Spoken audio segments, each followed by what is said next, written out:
Chanakya international academy உங்களுக்குள் இருக்கும் தலைவரை வெளிக்கொண்டு வரும் பியூர் பாலிடிக்ஸ் பயிற்சி பட்டறை நேரடி மற்றும் இணைய வழி மார்ச் 16 முதல். கான்டாக்ட் 7338824242. அமைச்சர் நண்பர் வெல்லமண்டி நடராஜன் அவர்களின் துணைவியார் தவறிய செய்தி கேட்டு தான் இன்றைக்கு அவர் சந்திக்க வந்தேன். வேற எதுவும் கேட்கணுமா? கட்சி கூட்டத்தில் அதிமுக கலந்துக்கிறேன்னு சொல்லியிருக்காங்க. ஆனால் அது கண்டிஷன்ஸ் அப்படின்ற மாதிரி சில இதெல்லாம் நேற்று துணி போய் சொல்லியிருப்பாங்க சார். என்ன சொல்லியிருக்காரு? இது மாதிரி அவங்க நிதி பிரச்சனைகளை பேசக்கூடாது, மத்திய அரசுக்கு உள்ள நிதி பிரச்சனைகளை பேசக்கூடாது, மும்மொழி கொள்கை தொகுதி வரையறை மட்டுப்பட்டு தான் அவங்க கடந்த கட்சி கூட்டத்தில் பேசணும் அப்படின்ற மாதிரி நேற்று சொல்லியிருக்காங்க. அந்த கூட்டம் எதுக்கு? தொகுதி வரையறை பற்றியதுக்கான கூட்டம் தானே. என்ன சப்ஜெக்டுக்காக என்ன காரணத்துக்காக கூட்டப்படுகிறதோ அது சம்மந்தமாக தான் விவாதிக்கிறது தான் அனைத்து கட்சி கூட்டம் தான் முதலமைச்சர் சொல்லியிருக்காரு. அதுதான் விவாதிக்கணும், அதுதான் சரியாக இருக்கும். மத்திய அரசுக்கு உங்களுக்குள்ள நிதி பிரச்சனைகள் இருக்குல்ல சார், அது பேசக்கூடாதுன்ற மாதிரி சொல்லியிருக்காங்க. அது அதில் போய் இந்த கூட்டத்தில் அவங்க பேசுவதற்கான தேவையே இல்லை. அதில் அதிமுக கலந்துக்கிறது அது அவங்க ஏதாவது கண்டிஷன் போடுறாங்க. இது அந்த தொகுதி வரையறை சம்மந்தமாக எல்லா கட்சிகளையும் கூப்பிட்ருக்காங்க. அதில் எல்லா கட்சியும் கலந்து தொகுதி வரையறை பற்றி டிஸ்கஷன் தான் இருக்கணும். அதான் இருக்குன்னு நம்புகிறேன். எங்கள் கட்சி அழைப்பு வந்திருக்கு. எங்கள் கட்சியிலேருந்து துணை பொதுச் செயலாளர் செந்தமிழன் கலந்துக்குவார், முன்னாள் அமைச்சர் செந்தமிழன். அதிமுகவை இது செஞ்சது எடப்பாடி பழனிசாமி தான் நீங்கள் தொடர்ந்து சொல்லிட்டு இருக்கீங்க, கபலீகரம் செஞ்சது. ஆனால் இப்போ ராஜேந்திர பாலாஜி பேசியிருக்காரு. அவர் சொல்கிறது தான் எங்களுக்கு வேத வாக்கு. அவர் என்ன சொல்கிறாரோ ராஜேந்திர பாலாஜி தான் முன்ன டெல்லியில் உள்ளவங்க பார்த்துக்குவாங்க, மோடி பார்த்துக்குவாருன்னு சொன்னவர் தான். ஆனால் அன்றைக்கு அப்படி ஒன்று பேசிட்டு இன்றைக்கு அதே ராஜேந்திர பாலாஜி எடப்பாடி சொல்கிறது தான் வேத வாக்குன்னு சொல்கிறாருன்னா, நாளைக்கு அவர் மறுபடியும் வேறு எதுவும் பேசக்கூடிய வாய்ப்புகள், இதே பழனிசாமியை பற்றி என்ன சொல்வாருங்கிறத நீங்கள் பொறுத்திருந்து பார்த்தா தெரியும். பேரறிஞர் அண்ணா அவர்களின் வெளிவந்தவர்கள் நம்ம. தமிழ் மற்றும் ஆங்கிலமே தமிழ்நாட்டில் சிறப்பாக பின்பற்றப்படுகிறது. இந்த கால சூழ்நிலைக்கு ஏற்ப மூன்றாவது மொழி வேண்டும் என்கிற பட்சத்தில் அதை விருப்பப்படுபவர்கள் படிக்கலாம் என்பது தான் சரியாக இருக்குமே தவிர,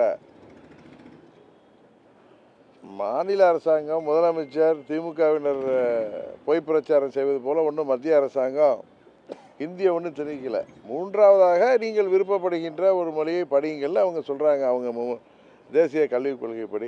அது தமிழ்நாட்டிற்கு வேண்டாம் என்று முதலமைச்சர் நினைத்தால் அந்த நிதியெல்லாம் தேவையில்லைன்னு அவர் சொல்கிறார். 10,000 கோடி கொடுத்தா கூட தேவையில்லைன்னு அன்றைக்கி பேசுகிறாருன்னா அவர் அதை எப்படி சமாளிப்பார் என்பதை சொல்லணும். இன்னும் சொல்லப்போனால் திமுக அவங்களுக்கு தெரியும். இப்போ சமீபத்தில் கூட முன்னாள் முதலமைச்சர் திரு கருணாநிதி அவர்களின் உருவம் பதித்த நாணயத்தை வெளியிடுறதுக்கு மத்திய அமைச்சர், பாதுகாப்புத்துறை அமைச்சர் ராஜ்நாத் சிங்கை கேட்டு வர வச்சாங்க. அதுபோல் ஒரு ட்ரிப்பு உள்துறை அமைச்சர்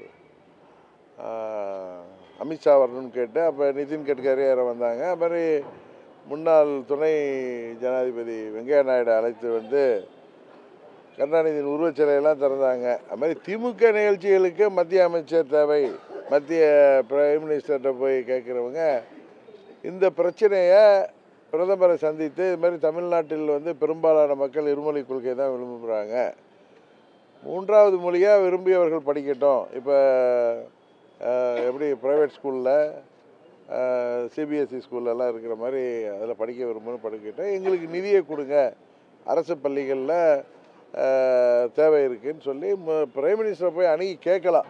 அதை விட்டு இங்கே தெரு முனையில் நின்று அவங்க சத்தம் போடுறதுனால எந்த பிரயோஜனம் இல்லை, மக்களை ஏமாற்றுகின்ற வேலை.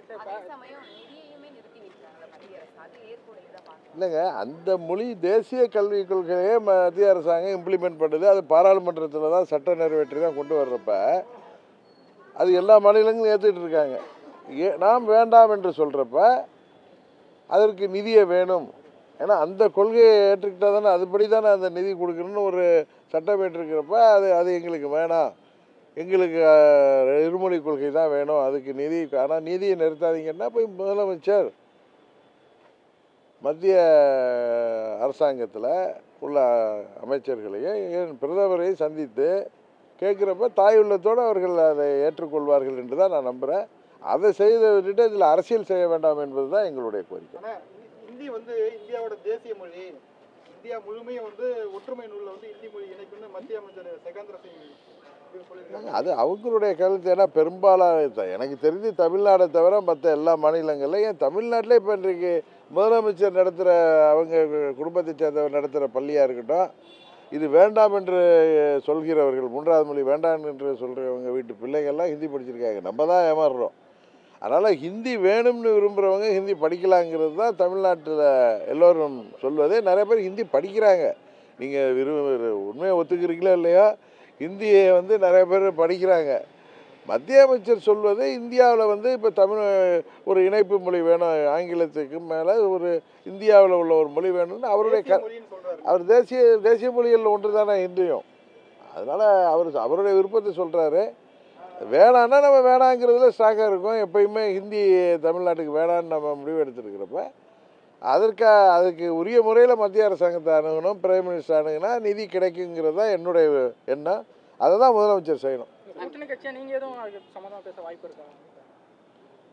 முதலமைச்சர் போய் அதை பேசட்டும். அதுக்கப்புறம் நம்ம இப்போ எப்படி அந்த அரிட்டாப்பட்டி விஷயத்தில் நாங்கள்லாம் சேர்ந்து மத்திய அமைச்சரிடமும் திரு அண்ணாமலை மூலம் நாங்கள் வந்து அதை நம்ம தமிழ்நாட்டு மக்கள், அந்த பகுதி மக்கள் விரும்பலை, அது தேவையில்லை அப்படின்னு சொல்கிறப்ப அவங்க ஏற்றுக்கிட்டாங்களோ, அதுமாதிரி நாங்கள் தேவையான நேரத்தில் நாங்கள் நிச்சயம் முதலமைச்சர் போய் முதல்ல பார்க்கட்டும். அதுக்கப்புறம் நாங்கள் வந்து என்ன முடியுமோ அதை செய்கிறோம். அதிமுகவில் வந்து இப்போ தான் எதிர்கட்சியாக இருக்காங்க சட்டசபையில். ஆனால் பிஜேபி கேட்டால் நாங்கள் தான் அப்புறம் எதிர்கட்சின்றாங்க. இப்போ நேற்று விஜய் கட்சி அப்படி தான் சொல்கிறாங்க. அதனால் அவங்க எதிர்கட்சியோட பணியை சரியாக பண்ணலைங்கிற மாதிரி பார்க்குறேன். இல்லை, அது அஃபீஷியலாக அதிக எம்எல்ஏ உள்ளவங்க எதிர்கட்சியாக இருக்கிறது சட்டமன்றத்தில் எதிர்கட்சி அதிமுகங்கிறது எல்லாருக்கும் தெரியும். மக்கள் மன்றத்தில் அவங்க செயல்பாடு எப்படி இருக்குங்க பார்க்குறப்ப அவங்க சரியான எதிர்கட்சியாக அம்மா அவர்கள் எதிர்கட்சி தலைவராக இருந்தப்போ செயல்பட்ட மாதிரி படுறாங்களா? ஏன்னா திமுகவுக்கு பயந்துக்கிட்டு பழனிசாமி அடக்கி வாசிக்கிறாருங்கிறது எல்லாருக்கும் தெரியும். திமுக வெற்றி பெறணுங்கிறதுக்காக இரட்டை இலை இன்றைக்கு தவறாக பயன்படுத்தப்படுகிறதுன்னு நான் பலமுறை சொல்லிட்டு வர்றேன். அவர் மீது வழக்குகள் வந்துவிடக்கூடாதுங்கிறதுக்காக அவரை அம்மாவுடைய கட்சியையும் இரட்டை இலையும் கேடயமாக பயன்படுத்தி கொண்டு சுயநலத்தில் செயல்படுறாருங்கிறது தான் உண்மை. மீண்டும் பிளவுபடவா? அது தெரியல எனக்கு. அதை பற்றி ஜோசியெல்லாம் எனக்கு தெரியாது. நீங்கள் ஊடகத்தை சேர்ந்தவர் தான் சொல்லணும். சர்ச்சைக்குரிய வகையில் பேசின மாவட்ட ஆட்சித்தலைவராக மாற்றிருக்காங்க. ஆனால் அதே சமயம் தருமபுரி மாவட்டத்தில் திமுக மாவட்ட செயலர் பேசியிருக்காரு. அவர் இதுவரைக்கும் எந்த நடவடிக்கை இல்லை. எப்படி பார்க்குறீங்க சார்? திமுகனாலே அப்படி தானே இருக்கும். ஒரு கண்ணில் சுண்ணாம்பு, ஒரு கண்ணில் வெண்ணெய் வைக்கிறவங்க தானே அவங்க. இன்னொன்று அவங்க பேசுகிறது ஒன்று, செயல்பாடு ஒன்றா இருக்கும். கலெக்டரை மாற்றிடலாம், மாவட்ட செயலாளரை மாற்ற முடியாத அளவுக்கு அவங்க குடும்பத்தில் என்ன பிரச்சனை இருக்குன்னு தெரியாது. அவர் வந்து ஒரு திமுகவாக அங்கே டாப் டு பாட்டம் திமுகவினருடைய மனநிலையை வெளிப்படுத்துகிற மாதிரி அந்த கிருஷ்ணகிரிலையா அந்த மாவட்ட செயலர் பேசியிருக்கார்.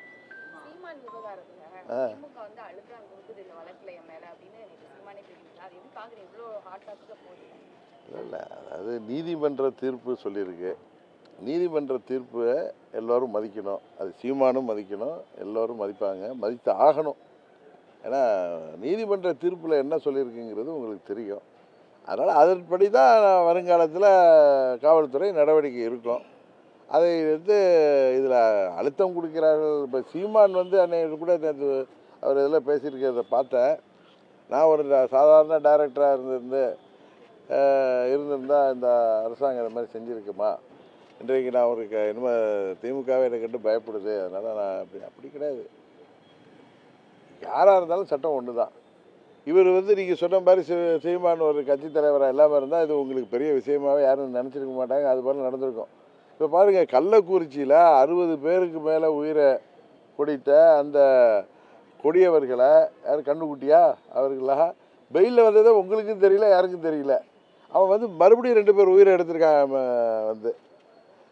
அதனால் என்ன சொல்கிறேன்னா, சீமான் ஒரு சாதாரண நபராக இருந்தால் இதை மாதிரி நிகழ்வுகள் நிறையா தான் கேஸ்லாம் பார்க்குறோமே. நம்ம இப்போ ஊடகங்களில் நிறைய பேர்கள் பார்க்குறோம், இதே மாதிரி குற்றச்சாட்டுகள் வருது. அவர் வந்து ஒரு கட்சி தலைவராக, அவர் வந்து பிரபாகரனுடைய தமிழ்நாட்டு வாரிசாக அவர் வந்து தன்னை பிரகடனப்படுத்திக்கிட்டு இருக்கிறப்ப காவல்துறை நடவடிக்கைகள் ஊடகங்கள் வெளிப்படுத்துது. அவ்வளோதானே தவிர இதில் காவல்துறை போய் ஏதோ பண்ணுறதா நான் நம்பலை. நீதிமன்றம் கேஸை இவர் போட்ட மனுவை தள்ளுபடி செய்திருக்கு. அதில் நீதிமன்றமே கிளியராக சொல்லியிருக்கு. அதுபடி காவல்துறை நடவடிக்கை எடுத்து தானே ஆகணும். அதை அவர் ஃபேஸ் பண்ணி தானே ஆகணும். அதான் சொல்கிறேன், அன்னைக்கு என்ன கேட்டீங்க, சொன்னேன் தாத்தான்னு கூப்பிட வேண்டியவரை எல்லாம் அப்பான்னு கூப்பிடுறது அவர் புலகாங்கிதம் அடைகிறாரு, அவ்வளோதான் சொன்னேன். சரி வரேன்.